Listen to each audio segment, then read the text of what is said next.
बा तोहर कुंवर के रिपोर्ट हो, दर्द बा दिल में लागल ऐसन चोट हो। ऐसन तो कोनो काम नहीं कइले, हम जानते नहीं। मिलल बा तोहर कुंवर के रिपोर्ट हो, दर्द बा दिल में लागल ऐसन चोट हो। मूड भइल बा गरम, मन के निकलल सारा भरम, कल से सोवल नाइखी। जदे हो कुंवर के होई उड़न बाज लोए के, तोहरा बोलमुआ दूध के धोवल नाई के।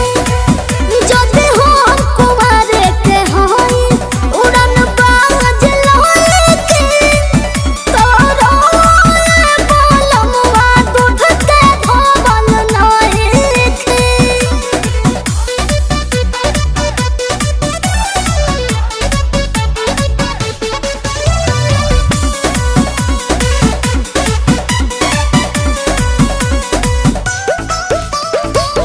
नैहर में आती खूब कैले बाड़ू, बनतारू भगतिन चूहा खैले बाड़ू। छी छी छी हमरा से बड़का बड़का तोहर कांद के फाइल बा, हो बस बगा हो से चलनिया के ई जमाना आइल बा।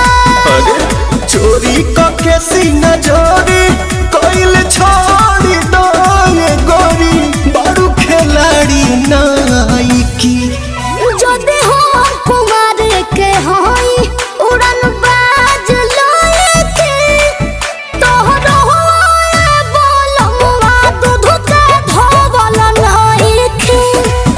जदे हो कुंवर के होई उड़न बाज लोए के, तोहरो बोलमुआ दूध के धोवल नाई के।